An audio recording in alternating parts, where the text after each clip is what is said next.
Good morning, student. Welcome to maths class. Today I am teaching you complex number. आज आपको बेटा हम complex number कराएंगे।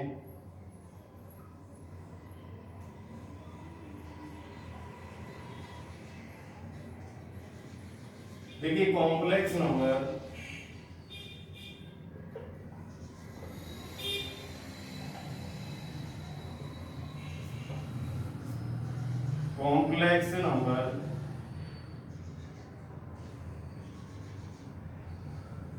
is denoted by z।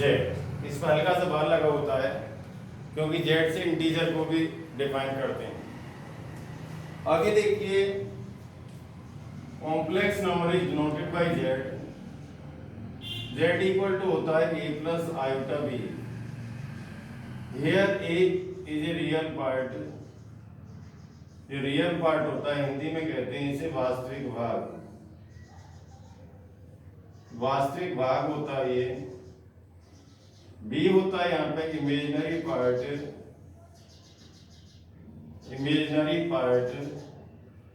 Imaginary part को कहते हैं काल्पनिक, जिसके बारे में केवल कल्पना ही की जा सके, एक काल्पनिक भाग है। हिंदी में क्या कहते हैं इनको? सम्मिश्र संख्याएं कहते हैं।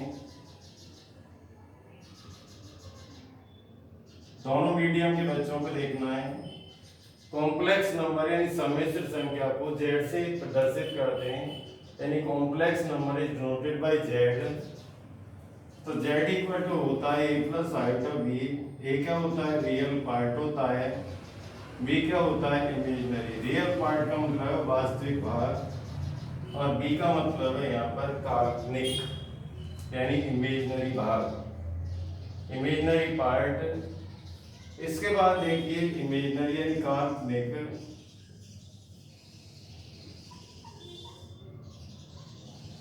यानी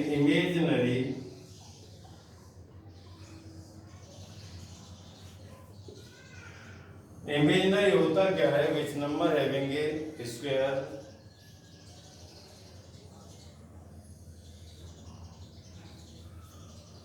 a number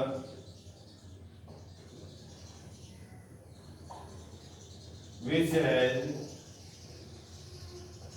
square root is negative।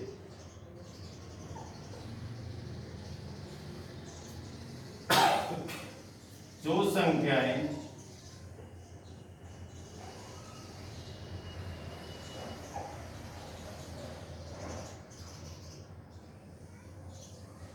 अपना वर्गमूल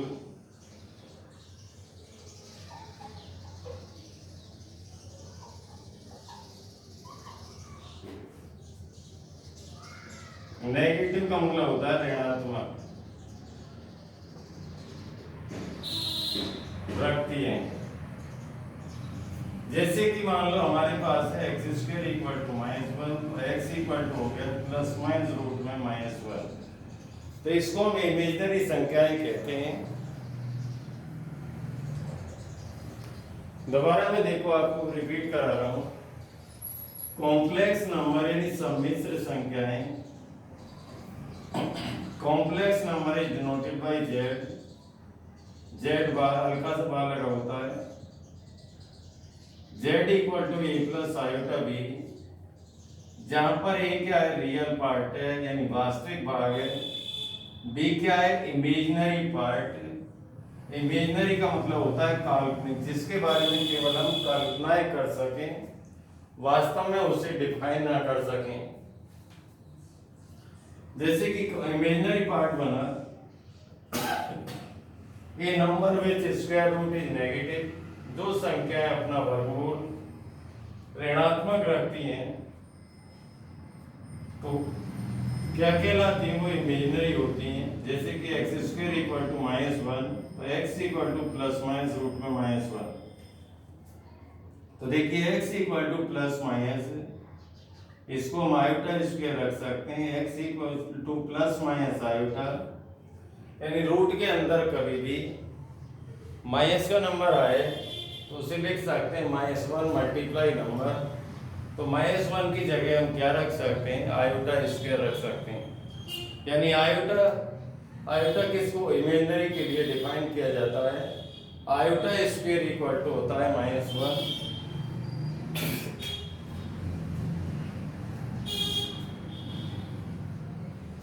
इसके बाद देखते हैं हम real part.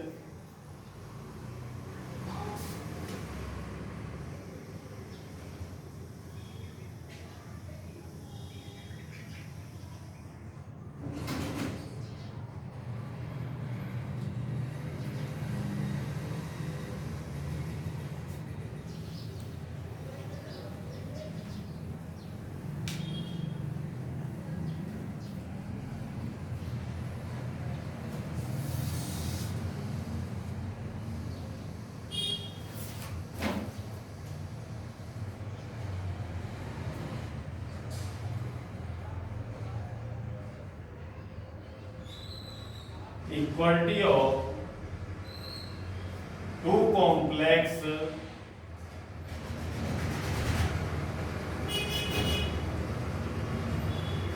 numbers, equality of two complex numbers। जैसे कि हमें एक नंबर दे दिया z1 a plus iota b, दूसरा नंबर दे दिया c plus iota d। If z1 equal to z2, equality of complex number, इसको हिंदी में कहते हैं, इक्वलिटी का मतलब होता है समानता। ये दो कॉम्प्लेक्स नंबर समान हो यानी बराबर हो, इक्वलिटी का मतलब होता है समान। जब दो कॉम्प्लेक्स नंबर या दो सम्मिश्र संख्याएं समान होती हैं तब देखो z1 को हमने ये मान लिया, z2 को ये मान लिया, यानी लेट कर लिया z1 z2 के बराबर है, तो a plus iota b equal to c plus iota d, a equal to c हो गया यहाँ पर और b इक्वल टू d हो गया। जब दो सम्मिश्र संख्याएं बराबर होती हैं तो उनके वास्तविक भाग एक दूसरे के बराबर होते हैं और काल्पनिक भाग एक दूसरे के बराबर होते हैं। सुनो ध्यान से, equality of two complex number, दो सम्मिश्र संख्याएं जब समान हो यानी समानता हो यानी उनमें इक्वलिटी हो। मान लिया जाए पहला कॉम्प्लेक्स नंबर ये है, दूसरा ये, यानी पहली सम्मिश्र संख्या ये है, दूसरी ये है। इफ z1 बराबर z2 हो यानी जब दो कॉम्प्लेक्स नंबर यानी सम्मिश्र संख्याएं समान होती हैं तो z1 का मान तो a प्लस आयोटा भी मान लिया है, z2 ये मान लिया है। ऐसी स्थिति में क्या होता है, वास्तविक भाग के बराबर होता है, काल्पनिक भाग के बराबर होता है। इनकी तुलना कर देते हैं वास्तविक भाग से और काल्पनिक भाग से। इसके बाद हम आपको लगाते हैं थोड़ा क्वेश्चनों की तरफ थोड़ा सा।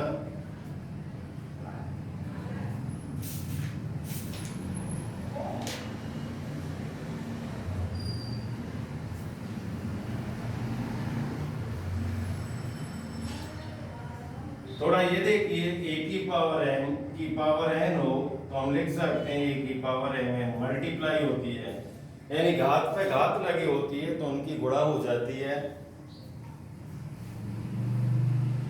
a की पावर m और a की पावर n, ऐसी स्थिति में जब आधार समान होते हैं तो गुणा में घातें जुड़ जाती हैं। a की पावर m डिवाइड a की पावर n, भाग के अंदर घातें सब्ट्रैक्ट होती हैं। घात का मतलब पावर पे पावर यानी घात पे घात लगी होती है तो उनकी आपस में गुणा हो जाती है यानी मल्टीप्लाई हो जाती है। a की पावर m मल्टीप्लाई a की पावर n, जब बेस सेम होते हैं यानी आधार सेम होते हैं तो पावर ऐड हो जाती है यानी घातें जुड़ जाती हैं। a की पावर n को डिवाइड करें, a की पावर n से, डिवाइड का मतलब भाग करें, तो भाग के अंदर इन डिवाइड के अंदर पावर घट जाती है, सब्ट्रैक्ट हो जाती है। a की पावर -n है, इसको लिख सकते हैं ए की पावर माइनस एन को लिख सकते हैं 1 अपॉन ए की पावर एन। किसी भी हम नंबर को रेसिप्रोकल करते हैं, रेसिप्रोकल को हिंदी में कहते हैं उसका प्रतिलोम ले लें, अंश का हर का अंश, यानी नोमरेटर डिनोमिनेटर इंटरचेंज करते हैं एक दूसरे में, तो उनकी पावर का साइन चेंज हो जाता है। अब इसके बाद देखिए आयोटा स्क्वायर इक्वल टू क्या बताया था -1, तो आयोटा की पावर 4 कितना हो गया 1।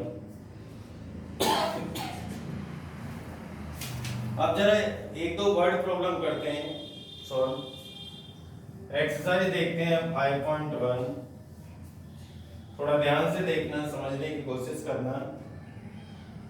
Express each of the complex number given in the example x1 to 10।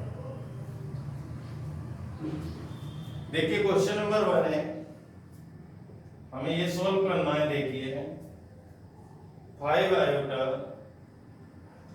Multiply -3/5 और ये आयोटा। देखो 5 आयोटा मल्टीप्लाई माइनस का 3 आयोटा अपॉन 5 है, 5 से 5 कैंसिल हो गया। अब देखिए आयोटा की आयोटा के साथ मल्टीप्लाई हो रही है, यानी गुणा हो रही है, 3 आयोटा स्क्वायर हो गया।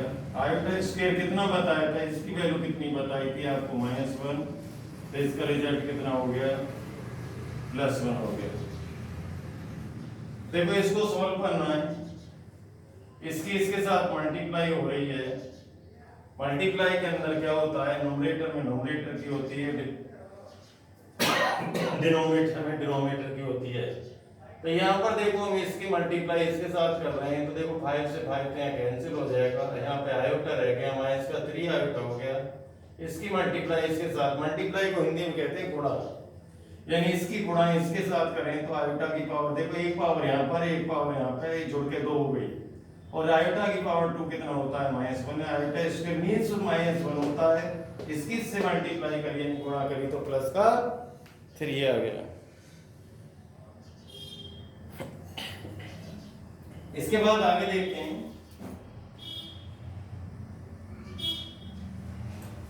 देखिए सेकंड प्रॉब्लम देखिए, आयोटा की पावर 9 प्लस आयोटा की पावर 19, इसकी वैल्यू निकालनी है हमें। देखिए हमें केवल पता क्या है, आयोटा की पावर 2 की वैल्यू 1 होती है, और वो भी कैसी होती है -1। तो हम इसे देखो तोड़ सकते हैं, ब्रेक कर सकते हैं। आयोटा की पावर 4 की पावर 2, देखो 4 की पावर 2 लग रही है, 4 की पावर 2 लग रही है, इनकी आपस में गुणा होती है, मल्टीप्लाई होती है, तो ये 8 हो गया, एक पावर ये हो गई। ये आयोटा की पावर 4 की पावर 4 16 हो गया, 25 3 पावर। अभी देखिए यहाँ पे देखिए आयोटा स्क्वायर क्या होता है -1, तो आयोटा की पावर 4 कितना हो गया +1। तो देखो ये +1 की पावर 2 हो गया, और ये आयोटा है, ये 1 की पावर 4 हो गया, इससे लिख सकते हैं आयोटा स्क्वायर इनटू आयोटा। ये कितना हो गया 1 मल्टीप्लाई, देखो आयोटा मल्टीप्लाई हिंदी में कहते हैं इसको गुणा, याद रखना हिंदी वाले। आयोटा स्क्वायर क्या होता है, देखो ये -1 होता है, इसकी मल्टीप्लाई कैसे हो रही है आयोटा से, इससे मल्टीप्लाई करें तो ये आया, इनकी मल्टीप्लाई करें तो माइनस आयोटा आ गया, और ये घटा के यानी सब्ट्रैक्ट करके क्या आ गया 0।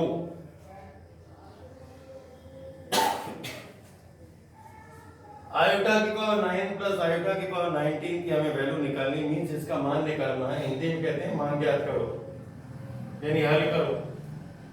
तो आयोटा की पावर 9 की तो हमें वैल्यू पता ही नहीं है, केवल हमें ये मालूम है और ये मालूम है, और ये इससे निकाल दिया ये, तो इसे हम 4 के मल्टीपल में तोड़ सकते हैं, यानी 4 के गुणांक के रूप में तोड़ सकते हैं। जब पावर 4 से बड़ी होती है तो 4 के गुणांक के रूप में तोड़ना है, और 4 से कम होती है 4 से कम होती है तो 2 के गुणांक के रूप में यानी मल्टीपल के रूप में तोड़ना है। आयोटा की पावर 4 की पावर 2 लगाने तो ये कितना हो गया 8 हो गया, एक पावर रह गई लिख दिया, 4 से डिवाइड करा ये 4 हो गया और ये 3 हो गया, 4 चौक 16 3 19, देखो 4 4 जा 16, 16 और 3 19 हो गया। अब देखो इसकी वैल्यू क्या होती है 1 होती है, 1 का स्क्वायर हो गया, ये आयोटा हो गया प्लस ये 1 और ये आयोटा स्क्वायर इनटू आयोटा लिख दिया। इसकी वैल्यू क्या होती है 1 और आयोटा से मल्टीप्लाई हो रही है, इसकी वैल्यू 1 होती है। इसकी वैल्यू क्या होती है -1 और ये आयोटा से मल्टीप्लाई है, ये आयोटा आ गया, ये माइनस आयोटा हो गया, इससे ये सॉल्व हुआ तो कितना आ गया 0। आगे बताते हैं।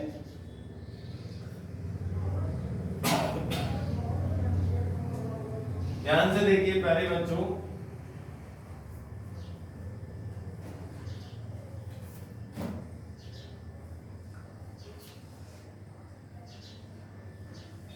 My dear student, next question हम आपको बताने जा रहे हैं आयोटा की पावर -39। हमें इसकी वैल्यू निकालनी है, मींस इसका मान ज्ञात करना है। आप फोन में 1 लिख लेंगे, देखो 1 लिख लिया, और इसे हम रेसिप्रोकल कर दें तो ये कैसा साइन हो जाएगा, इसका साइन पॉजिटिव हो जाएगा। किसी भी नंबर में न्यूमरेटर को डिनोमिनेटर, डिनोमिनेटर को न्यूमरेटर, यानी अंश को हर को अंश में बदल दें तो उनकी घातों के साइन यानी पावर के साइन चेंज हो जाते हैं। और ये देखो ये पावर जो है आपकी 4 से ज्यादा है तो 4 के मल्टीपल बना लो, ये 36 हो गया, 36 हो गया, ये कितना हो गया 38, एक और बच गया, ये लिख दिया देखो 36, 38, 39 हो गया। देखो इसकी वैल्यू 1 होती है, इसकी वैल्यू -1 होती है, और इसकी वैल्यू पता नहीं है। इसकी मल्टीप्लाई करेंगे 1 की 9 टाइम तो 1 ही आएगा, ये -1 है, और ये कितना है आयोटा है, तो ये हो गया 1 अपॉन माइनस आयोटा। कभी भी आयोटा को डिनोमिनेटर में नहीं छोड़ना होता है, क्योंकि ये इसका स्टैंडर्ड फॉर्म नहीं होती, स्टैंडर्ड फॉर्म होती है a प्लस आयोटा b। देखो हम आयोटा से मल्टीप्लाई करते हैं, डिनोमिनेटर डिनोमिनेटर दोनों को, आंसर हर दोनों को आयोटा से गुणा कर रहे हैं, यानी मींस मल्टीप्लाई कर रहे हैं। ऊपर तो आयोटा बन गया, और देखो आयोटा स्क्वायर को क्या लिख सकते हैं -1, ये प्लस का 1 हो गया, और 1 से किसी भी नंबर को डिवाइड करें तो वही रहता है। तो इसका रिजल्ट कितना मिल गया आपको आयोटा।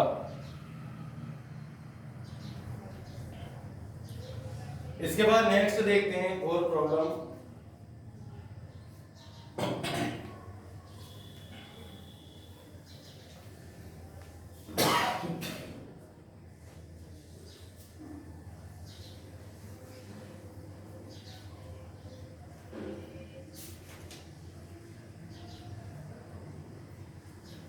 देखो 3 ब्रैकेट के अंदर है 7 + 7 आयोटा। देखो 7 इंटू आयोटा हो या आयोटा इंटू 7 हो, एक ही बात है। ये एक ही बात क्यों है? देखिए मल्टीप्लाई में 2 की 3 से मल्टीप्लाई हो रही हो या 3 की 2 से मल्टीप्लाई हो रही हो, मल्टीप्लाई का मतलब गुणा हो रही हो।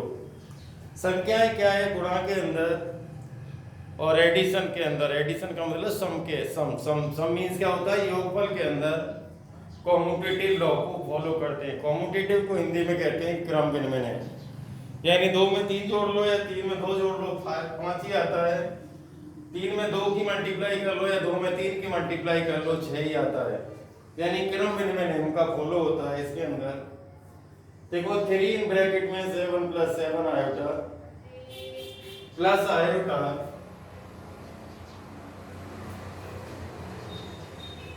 7 + 7 आयोटा। देखिए बेटा इसको सॉल्व करना है, हमें इसकी वैल्यू निकालनी है। देखो सिंपल सी बात है, इसकी मल्टीप्लाई हो रही है इस ब्रैकेट के साथ, मल्टीप्लाई का मतलब गुणा हो रही है, और आयोटा किसके साथ हो रही है। तो हम देखो इस ब्रैकेट को खोलेंगे तो ये 21 आ गया, ये 21 आयोटा हो गया। इसकी यहाँ करें तो ये 7 आयोटा हो गया, ये 7 आयोटा स्क्वायर हो गया। और आपको पता है आयोटा स्क्वायर क्या होता है, आयोटा स्क्वायर -1 होता है। देखो 21, ये दोनों ऐड हो गए, कितना आ गया देखो 28 आयोटा हो गया, और ये हो गया 7, और इसकी जगह रख दिया -1, क्योंकि आयोटा स्क्वायर -1 होता है। ये पॉजिटिव है, ये नेगेटिव है, तो 21 - 7 + 28 आयोटा, ये कितना हो गया 14 + 28 आयोटा। ये आप इतना ही छोड़ देंगे इसे।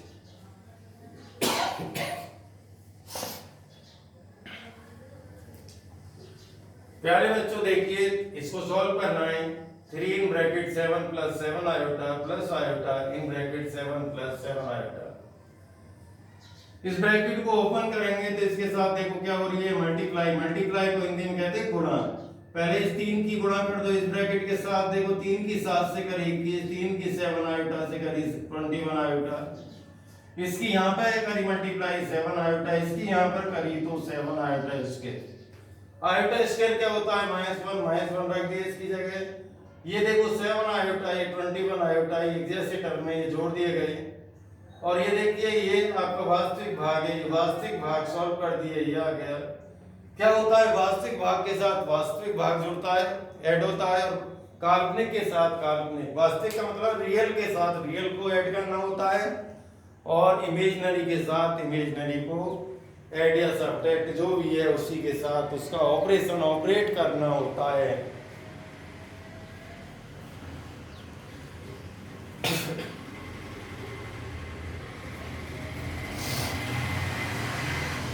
प्यारे बच्चों, ये आज आपकी मैथ की क्लास रही। आपका हमारा कोई इंट्रोडक्शन नहीं हो पाया। आज से आप मैथ की क्लास समझेंगे, और हो सकता है कुछ बच्चे जानते भी हो। Myself is Malkhan Singh Rana. At present I am teaching in Takshashila public school, Hamzapur Behror, as a PGT math teacher. Last year I am teaching a 6th year in Sarvodaya public school Behror. यानी मैंने भी अभी 6 साल तक सर्वोदय स्कूल के अंदर भी मैथमेटिक्स लिया था, क्लास 11th और 12th का। अब आपकी क्लास लिया करेंगे, आपको मैथ पढ़ाएंगे। अब तो थोड़ा समझने की कोशिश करना केयरफुली, और मेरी आपसे यही आशा है कि आप अच्छे से मेहनत करें और आगे बढ़ें। Hard work is the key of success. यदि हार्डवर्क करोगे तो आगे बढ़ोगे। Okay, bye.